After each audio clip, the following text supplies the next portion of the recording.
তুমি জিন্দা থাকিতে এক মুঠো ভাত, তুমি জিন্দা থাকিতে এক মুঠো ভাত দাওনি মা বাবার মুখে, মরিলে খাওয়াও, মরিলে খাওয়াও, তুমি মরিলে খাওয়াও পাড়ার লোক ডেকে, ও মনরে মরিলে খাওয়াও পাড়ার লোক ডেকে।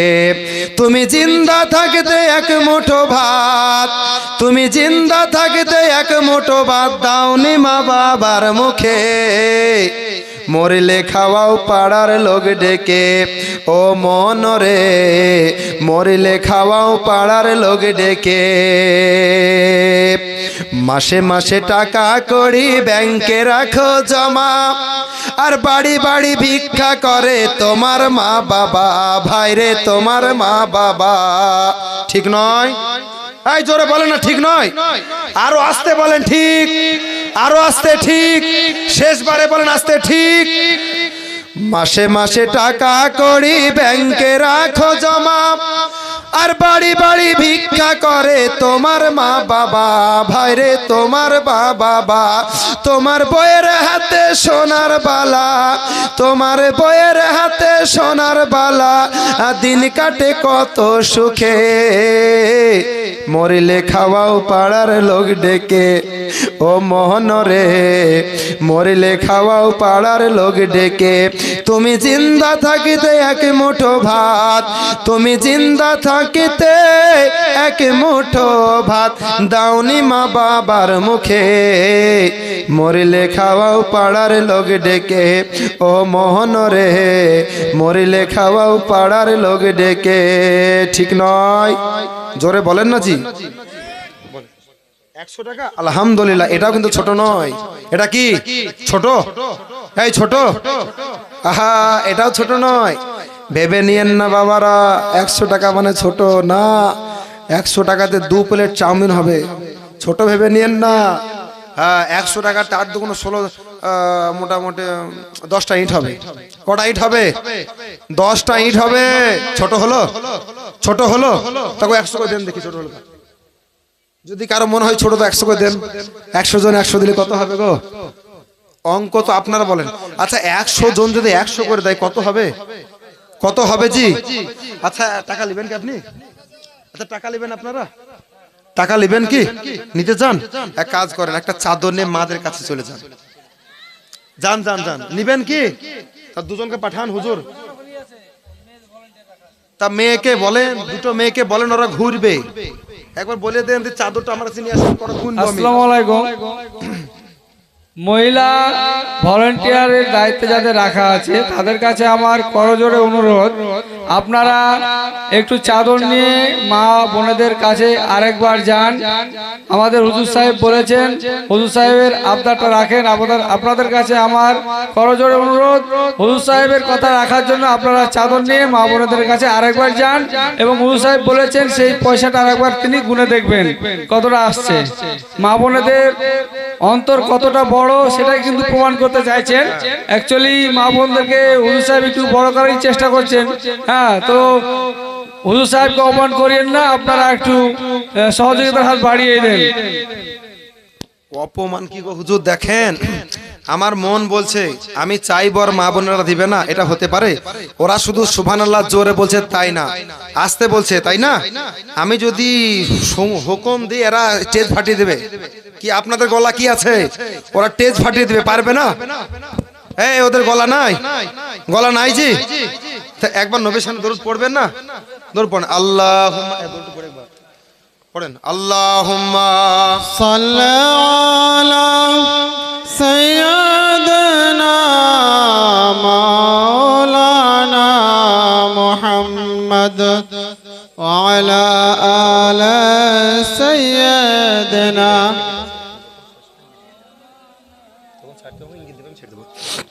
সাল্লাল্লাহু তাআলা আলাইহি ওয়াসাল্লাম। তো সুবহানাল্লাহ যদি একবার বলি পর্দার ওই পারের মা বোনেদেরকে, ওরা আপনারা টিকতে পারবেন না। পারবেন? পারবেন? ঝগড়া দেখেছেন? মাই মাই ঝগড়া দেখেছেন জি? হ্যাঁ কিনা বলেন না। হ্যাঁ, তো ওই ঝগড়া কোনোদিন শুনেছেন আশেপাশে থেকে? হ্যাঁ, এই পাড়া থেকে ওই পাড়া লালটুর মা ঝগড়া করছে, ওটা বোঝা গেছে। হ্যাঁ হ্যাঁ, লালটুর মা শুরু হয়েছে, লালটুর মা এবার শুরু হলো, তাই না? হয় না গো, ঝটাপটি ঝটাপটি। আরে ছেলেই ছেলে যদি আপনার ঝগড়া লাগে তো বের হয় রক্ত, আর মেয়েই মেয়ে যদি ঝগড়া লাগে তো বের হয় তথ্য, গোপন তথ্য বের হয়ে যায়, হয় না? হ্যাঁ, লালটুর মা আর ফুলটুর মা এই দুই খালামার গেছে বহরমপুর, মেডিকেলের নাম করে গেছে অন্য জায়গা। এবার বুঝে নেন আপনারা যা হচ্ছে সমাজে, যা সমাজে হচ্ছে। ফুলটুর মায়ের একটা আছে আর লালটুর মায়ের একটা আছে, দুইজন ডেকেছে এসো, ওরা গেছে হাসপাতালের নাম করে ওই দিকে। এবার লালটুর মা ফুলটুর মা দুইজনে বাগবাকুম বাগবাকুম, ওরা যা কভার করেছে বাগবাকুম, এই বাগবাকুম করে সন্ধ্যায় বাড়ি এসেছে, দুজনে বাড়ি এসছে। এইবার ফুলটুর মা লালটুর মাকে বলে, শোনো বোন, তুমি কাউকে বাগবাগুর কথা বলবা না। তা বলছে তুমিও কাউকে বলো না। ঠিক আছে বোন, আল্লাহর কিরা, তুই কাকে বলিস না, আমিও কাউকে বলবো না। বাস, একদিন গেল, 2 দিন গেল, 3 দিন গেল, 4 দিন গেল, 5 দিন গেল। ফুলটুর মায়ের একদিন বাড়ি গেছে লালটুর মা, বোন 1 সের চাল ধার দাও, কেন 1 সের চাল ধার দাও। এইবার লালটুর মা ফুলটুর মাকে 1 সের চাল ধার দিয়েছে। এইবার এই চালটা 1 দিন 2 দিন 3 দিন করতে করতে 10 দিন হয়ে গেছে। হয়তো ফুলটুর মায়ের মনে নাই, এই করতে করতে একজনকে বলে, জানিস জানিস ওই গাল দিয়ে বলেছে, ও 1 সের চাল ধার নিয়েছে, তা দেওয়ার নাম করে না, ঠিক দেয় না ও। এই কথাটা এইবার যাকে বলেছে সে তো মইমনা কুটনি, সে কি, সে মইমনা, সে করেছে কি খবরটা ডাইরেক্ট এনে এর কানে লাগিয়ে দিল। জানিস লালটুর মা বলছে ফুলটুর মা ধার নিয়েছে তো দেয় না, তোর নামে দুর্নাম গোটা পাড়া ছড়িয়ে দিল। 1 সের চাল তোর নামে গোটা পাড়া বলে দিল। হ্যাঁ, আমি ওর কি খাই, আমার স্বামী লাখ টাকা ইনকাম, আর 1 সের চালের জন্য দুর্নাম করে চ ওর বাড়ি চ। এইকার সে কুচাকে এইখানে বেঁধে এবার লালটুর মা চললো ওর কাছে, দিয়ে এই হাত দিয়ে শুরু হয়ে গেল। এইবার বলুন, লালটুর মা শুরু করেছে, ফুলটুর মা ধরে নিয়েছে, এইবার ঠোকাঠুকি শুরু। এইবার বলছে তোর কথা বলবো, সেদিন মেডিকেলের নাম করে কোথায় গেছিলিস, তুই তো গেছিলিস ও মুখের সঙ্গে। এই দেখেন বেরিয়ে গেল, বেরিয়ে যায় না জি, মিথ্যা বললাম নাকি, মিথ্যা।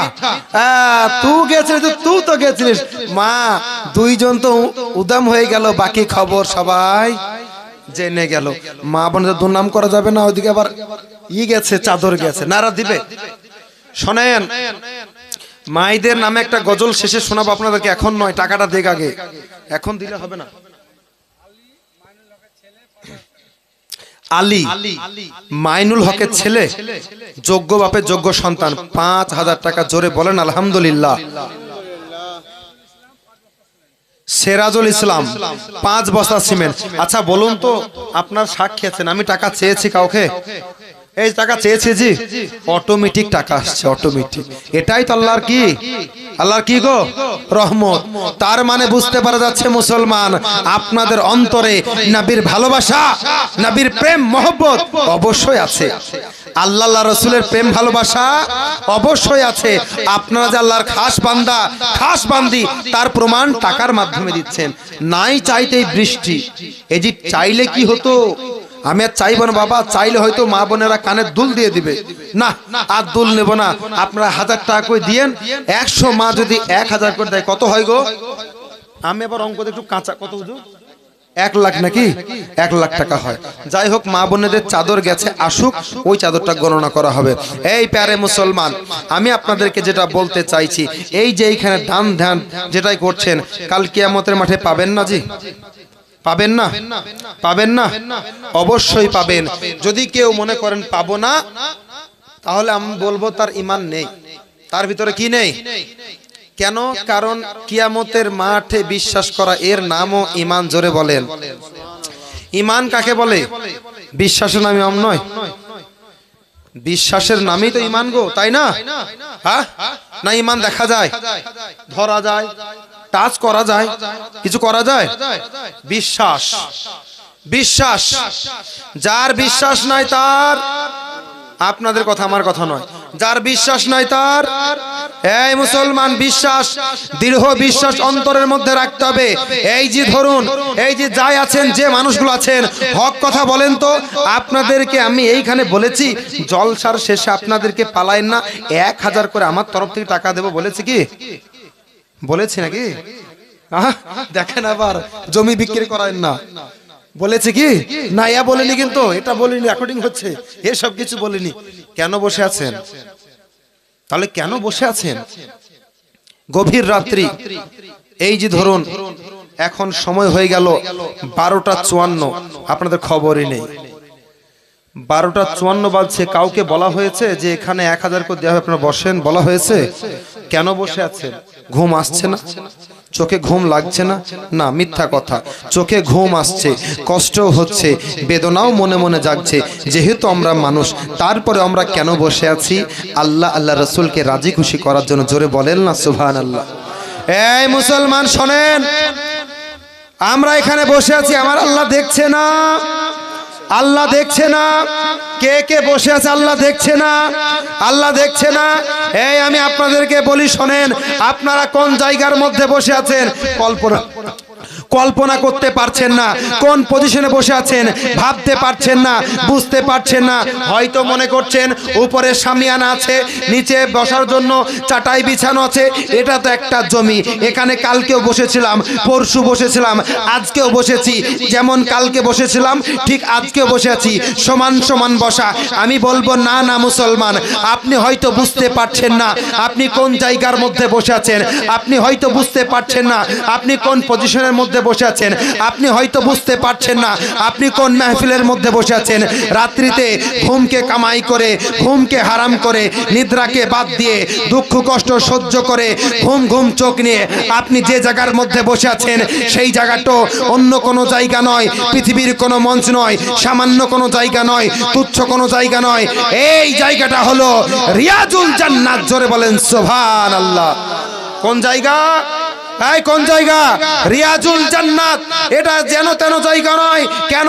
কারণ যেখানে আল্লাহ আল্লাহ রসুলের গুণগান হয়, গণকীর্তন হয়, যেখানে ইবাদত হয়, নাম আলোচনা হয়, সেই জায়গা পৃথিবীর কোনো সামান্য জায়গা হতে পারে না, তুচ্ছ জায়গা হতে পারে না। সেইখানে শুধু মানুষ নয়, সেইখানে এই জায়গার মধ্যে আল্লাহর অগণিত রহমতের ফারিস্তাও থাকে। জোরে বলেন সুবহানাল্লাহ। তাহলে আমরা কোন জায়গার মধ্যে আছি? কোন জায়গায় আছি? ফারিস্তা আমাদেরকে দেখছে, আল্লাহ আমাদেরকে দেখছে। এর চাইতে কোনো সৌভাগ্য হতে পারে? জোরে বলেন না, হতে পারে? রিয়াজুল জান্নাত। আরে আমাদের যা ধর্ম, আমাদের যা কর্ম, আমাদের যা ইবাদত, আমাদের যা লাইফস্টাইল, এ দেখে মনে হয় না আল্লাহ আমাদেরকে জান্নাত দেবে। যদি আল্লাহ দয়া হয়, মায়া হয়, দয়ার জোরে, মায়ার জোরে আমরা জান্নাত পেতে পারি। কিন্তু কোন মায়ের সন্তান, কোন মায়ের লাল, কোন মায়ের বেটা বুকের মধ্যে হাত রেখে বলতে পারবে না আল্লাহ আমি ইবাদতের জোরে জান্নাত পাবো। কে বলতে পারবে? হাত তুলেন একজন দেখি, কে পারবে? পারবে? পারবে? পারবে? একজন ব্যক্তি বলেছিল, একজন বলেছিল আল্লাহ আমি জান্নাত যদি পাই, আমার ইবাদতের জোরে জান্নাত পাবো। আল্লাহ বলছে বান্দা তো চোখের যে সাদকা সেটা আমাকে দে। তোকে যে আমি চোখ দিয়েছি, কত বড় নিয়ামত, এই চোখের দাম দে। চোখের দামে নেকি শেষ। আল্লাহ বলছে জান্নাত যা। আল্লাহ বলছে কোথায় যা? কোথায় যা? বলেন না যে কোথায় যা? তো চোখের দামে নেকি শেষ, জান্নাত যাবে? কান্না করতে আরম্ভ করেছে, আল্লাহ তোমার যদি দয়া না হয়, তোমার যদি রহমত না হয়, আমি জান্নাত কোনদিন কোনদিন কোনদিন বলেন না কোনদিন পাবো? পাবো? পাবো না। তার মানে মুসলমান, আমরা মরার পরে আমাদের যা কর্ম, জান্নাতে যেতে পারবো কি পারবো না কোনো গ্যারান্টি নেই। কিন্তু পৃথিবীতে পাপ করে, অন্যায় করে, চেনা করে, সুদ খেয়ে, মদ খেয়ে, ঘুষ খেয়ে, টেন্ডার মেরে, পরের গিল্লা চর্চা গে, তারপরেও পৃথিবীতে সশরীরে রিয়াজুল জান্নাতের মধ্যে বসে আছি। জোরে বলেন না সুবহানাল্লাহ। রিয়াজুল জান্নাতে বসে নাই, জান্নাত তো বসে নিলাম একবার, ওইটা না পাই না পাই এখান থেকে বসে নিলাম। কিন্তু মুসলমান আমাদেরকে কাজ করে যেতে হবে। আজকে আমরা মুসলমান হয়েছি, কিন্তু আমাদের ঈমান পাকা না কাঁচা গো? পাকা না কাঁচা? পাকা না কাঁচা? খবর কি শুনেছেন? খবর কি আপনাদের কাছে আছে? খবর আছে? খবর আছে? বলবো বলবো। ওয়াকফ বিল, ওয়াকফ। এই ওয়াকফ কাদের সম্পত্তি? কারো বাবার সম্পত্তি নয়, এটা আমাদের সম্পত্তি, মুসলমানের সম্পত্তি। আজ কার হাতে? আজ কার হাতে? ঘুম কবে ভাঙবে বাবা? এ যুবক ভাইরা, ঘুম কবে ভাঙবে?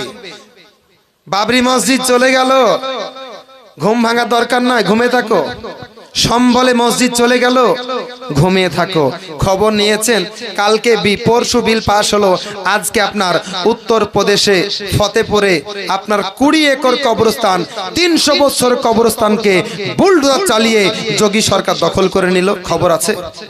খবর আছে? কি হচ্ছে দুনিয়াতে দেখছেন? আরে ওয়াকফ, ওয়াকফ বুঝেন তো? ওয়াকফ আল্লাহর নামে যেগুলো উৎসর্গ করা হয়েছে, মসজিদ বলেন, মাদ্রাসা বলেন, দরগা বলেন, আস্তানা বলেন, কবরস্থান বলেন, মুসলমানের কোটি কোটি সম্পদ নাই? আপনার গায়ে কবরস্থান নাই? কাগজ ঠিক আছে? কাগজ ঠিক আছে? কাগজ ঠিক আছে তো? ভুল। এই দেখুন সমস্যায় পড়ে গেলেন বাবা। এমন সম্পদ আছে 300 বছর পুরানো, কোনটা 500 বছর, কোনটা 700 বছর, কোনটা মুঘলদের দেওয়া জমি আছে। এইবার বলুন সেই কাগজ এখন থাকতে পারে? থাকতে পারে? এমন সম্পদ আছে, অনেক মানুষ বলেছে আমার 10 বিঘা জমি যাও, আমি 1 বিঘা আল্লাহ রাস্তায় দিয়ে দিলাম, কাগজ করা নেই। এমন সম্পদ নেই? আহা, সে সম্পদ কেড়ে নেওয়া হবে। কার হাতে চলে গেল? আজকে বেদিনরা, আজকে কাফের হুকুমত, আজকে সরকার নিজের আন্ডারে নিয়ে নিল। এত কিছু খাওয়ার পরে তার পেট ভরলো না, তার চোখ গেছে মুসলমানের সম্পদের উপরে, ওয়াকফের উপরে সম্পদ গেছে। আজকে লোকসভায় আজকে বিল পাশ হয়ে তাদের হাতে তারা ক্ষমতা নিয়েছে। কাল থেকে দেখবেন আপনার কবরস্থানে বুলডোজার চলবে, কাল থেকে আপনার দরগার মধ্যে বুলডোজার চলবে, আস্তানার মধ্যে, মাজারের মধ্যে, মাদ্রাসার মধ্যে, এমনকি মসজিদের মধ্যে আপনার চোখের সামনে বুলডোজার চলবে। আপনি দাঁড়িয়ে দাঁড়িয়ে দেখবেন, দাঁড়িয়ে দাঁড়িয়ে দেখবেন। দিন আসছে, এই ভগবান গোলাতে, এই ওই আপনার গভীর রজনীতে আমি মাওলানা মইজুদ্দিন মাঝারি আপনাদের সামনে বলে গেলাম, কথা মিলিয়ে নিবেন। আজ নত কাল দেখবেন কবরস্থান, দরগা, মাদ্রাসা, মসজিদ এরা কাটতে আরম্ভ করেছে। কি করে কাটবে? কাগজ কোথায়? দেখাতে পারবেন না, বলবে সম্পদ আমাদের, কেড়ে নিবে। এই ঘুমালে হবে না, ঘোর আন্দোলন। যেমন ভাবে পাঞ্জাবে কৃষি বিল যখন তারা সরকার যখন চেয়েছিল কৃষি বিল আনার জন্য, পাঞ্জাবের সমস্ত পাঞ্জাবিরা এমন আন্দোলন, গণ আন্দোলন করেছিল, সরকার সেই বিল পুনরায় ফিরে নিয়েছিল। নেয়নি? হ্যাঁ নেয়নি? এই জোরে বলেন না নেয়নি? হ্যাঁ, তো আমাদেরকে নামতে হবে না? এই ভয় করেন না, নামতে হবে। এই শোনেন, ওই আপনার কচ্ছপের মতো 500 বছর বেঁচে লাভ নাই, কচ্ছপের মতো 500 বছর বেঁচে লাভ নাই, সিংহের মতো 1 ঘন্টা লড়াই করতে চাই। জোরে বলেন ঠিক কিনা? এই ঠিক কিনা বলেন? 1 ঘন্টা লড়াই করে বাঁচতে চাই। যদি 1 ঘন্টায় মরে যায়, কিছু পারি চাই না পারি, আল্লাহকে বলবো আল্লাহ নামাজ রোজা কিছুই করতে পারিনি, কিন্তু আল্লাহ তোমার জন্য জীবন দিতে পেরেছি। জোরে বলেন না সুবহানাল্লাহ। বলতে পারা যাবে না? যাবে না? যাবে না। ওয়াকফ সম্পত্তি আমরা যেন তেন ছেড়ে দেব না। আজকে দেখুন বম্বে বলুন, দিল্লি বলুন, কলকাতা বলুন, সব জায়গায় উইকেট ডাক পড়েছে। আমি বেশিরভাগ ইমামদেরকে দৃষ্টি আকর্ষণ করে বলবো, মসজিদ এলান করেন, গণ আন্দোলন করেন। আপনি কেস করে কিছু করতে পারবেন না। কেস করলে বেকার, টাকা নষ্ট। হাইকোর্ট করেন, টাকা নষ্ট। জজ কোর্ট করেন, টাকা নষ্ট। যদি কেস করে যদি রায় পেতেন, বাবরি মসজিদ চলে যেত না? যেত? যেত না। না, এই ওয়াকফের সম্পদ কোটি কোটি টাকার সম্পদ, এই সম্পদ আমরা ছেড়ে দেব না। এই সম্পদ ছেড়ে দেবো না মুসলমান। এটা আমাদের হক, এটা আমার বাপ দাদা রেখে গেছে, আমাদের হক। এই হক আমরা কাউকে নিতে দেব না। যেমন করে হোক, পথে নেমে হোক, আর আপনার গণ আন্দোলন করে হোক, এই বিলকে প্রত্যাহার করতেই হবে, করতেই হবে। এটা আমাদের ইমানি কর্তব্য। এটা কি আমাদের ইমানি কর্তব্য? সব জিনিস দাঁড়িয়ে দাঁড়িয়ে মুখ বুজে সহ্য করলে হবে না। একজন মার্ডার করছে, পাশের জন দাঁড়িয়ে দাঁড়িয়ে দেখছে, বলছে তুমিও আসামি, তুমিও কি? কেন ও মার্ডার করলো তুমি দেখলা, মানা করতে গেলা না কেন? প্রতিবাদ করেছো, হাতে না পারলে মুখের মধ্যে প্রতিবাদ করেছো। মুসলমান, জবাব কিন্তু দিতে হবে। কোরআন ও হাদিসের ভিত্তিতে আপনাদেরকে ওয়াকফ সম্পত্তি রক্ষা করতেই হবে। ভেবে নিয়েন না যে ওয়াকফ সম্পদ রক্ষা করতে আল্লাহ আবাবিল পাঠাবে, এটা ভেবে নিয়েন না। যদি আবাবিল পাঠায় আমাদের উপরে গজব আসবে কেন?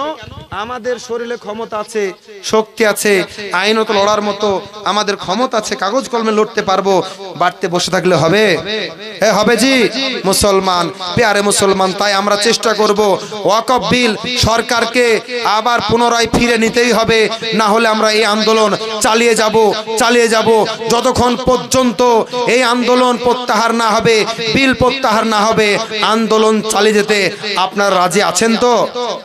ইনশাআল্লাহ রাজি আছেন তো? এই পথে নামতে পারবেন? কালকে যদি আপনাদের ইমাম ডাক দেয় পথে নামতে পারবেন?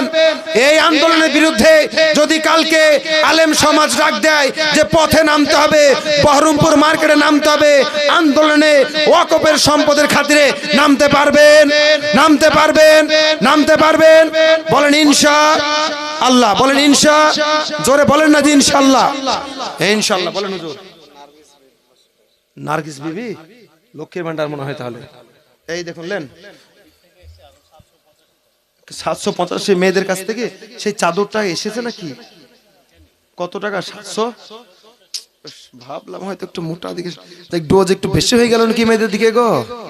মা বোনেদের জান অত্যন্ত নরম, একটা লক্ষ্মী ভান্ডারও হলো না। 700 কত বলেন হুজুর? 85 টাকা। আর একজন মা দিয়েছে 500 টাকা।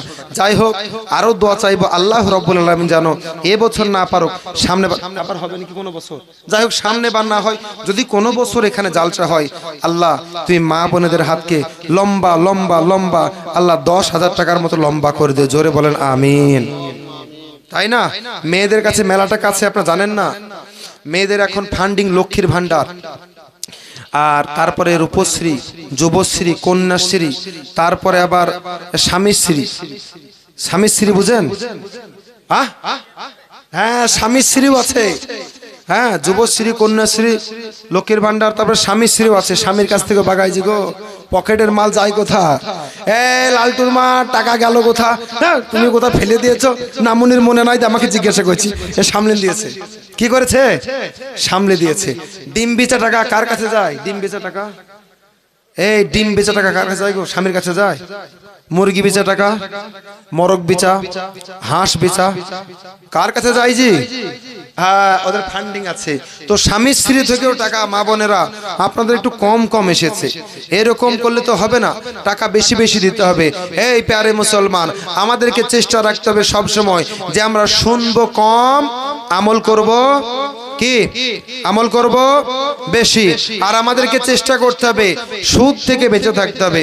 এই সুদ খাওয়া যাবে? রাগ করবেন? একটা কথা বলবো, রাগ করবেন?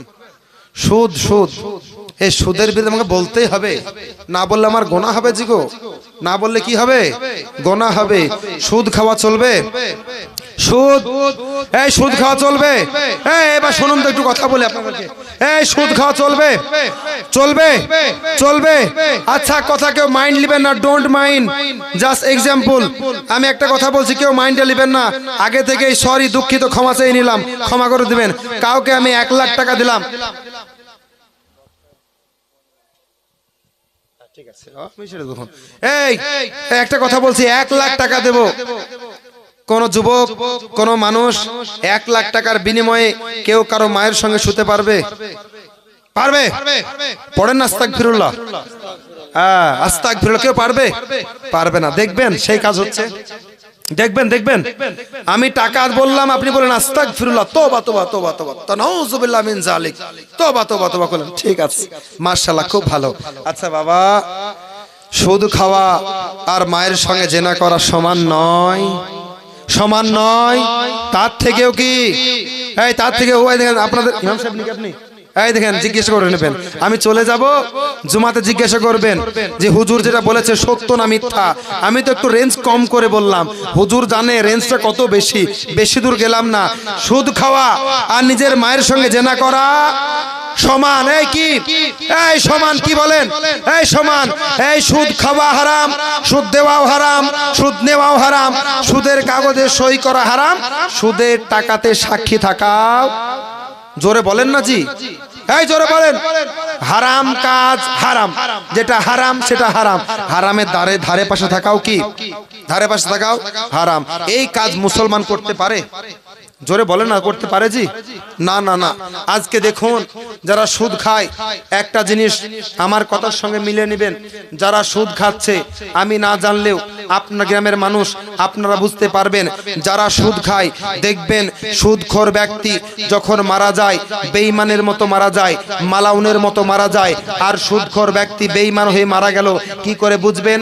সুদখোর ব্যক্তি মারা যাওয়ার সময় তার চোখের চেহারা, আপনার দেহের রং পরিবর্তন হয়ে যায়, চোখে যেন মুখে কালচানি ভাব চলে আসে। আর একটা লক্ষ্য রাখবেন, সুদখোর ব্যক্তি যখন মারা যায় তার মুখটা বেঁকে যায়। মুখটা কি হয়? বেঁকে যায়। লক্ষ্য করে দেখবেন, খুব মনোযোগ করে দেখবেন, যারা সুদ খায় তাদের মুখটা একটু বেঁকে যায়। এ বলুন, এত বড় অন্যায় কাজ কোন মুসলমান করতে পারে? করতে পারে জি? পারে না। আবার দেখুন সুদের একটা কোয়ালিটি আছে। 1 লাখ টাকা যদি সুদ দেয় 10% হার। কত পার্সেন্ট জি? এই কত পার্সেন্ট? 10%। আচ্ছা, একজন ব্যক্তি যদি 10 লাখ টাকা সুদ দেয় মাসে কত আয় করবে? 1 লাখ। হিসাবে পাকা গো। কত? 1 লাখ। আচ্ছা বলুন, 1 লাখ টাকা যদি কেউ বাড়িতে বসে বসে ইনকাম করে, সে কোনো কাজ করবে? কাজ করবে? এই দেখুন, আমার আল্লাহ এই জন্য বললেন, এই সুদ খাওয়া কি তোমাদের জন্য হারাম করে দিলাম। সুদ কি করলাম? হারাম করলাম। সুদ খাওয়া চলবে না। জুয়ো খেলা মনে হয় জায়েজ নাকি? জুয়ো খেলা জায়েজ নাকি গো? হ্যাঁ, জুয়ো খেলা চলবে? জুয়ো খেলা না মুসলমান, জুয়ো খেলা চলবে না। আচ্ছা, লটারি কাটা জায়েজ? হ্যাঁ, কি? আমি ফতোয়া দিইনি, ইমাম সাহেবও দেয়নি, কি আপনারা বলেন? এই লটারি কাটা কি গো? এ বলেন না জি, তাড়াতাড়ি বলেন, সময় নাই, সময় নাই। কি চাচা আমার পাকা মাল। এই কি গো? আচ্ছা বেশ, লটারি কাটা তাহলে হারাম নাকি? আচ্ছা ঠিক আছে। পরের সম্পদ আত্মসাৎ করে নেওয়া, পরের সম্পদ আত্মসাৎ করে নেওয়া কি? আরে জোর জবরদস্ত দখল করা কি? হ্যাঁ, বুঝতে পারলাম না, কি বলছেন? হ্যাঁ, হারাম। আপনারা বলছেন হারাম তো? ও শিয়ান আছে, সবাই বলবে না, যদি কালকে খেতে হয়। শোনেন আমি বলি, আল্লাহ রাব্বুল আলামিন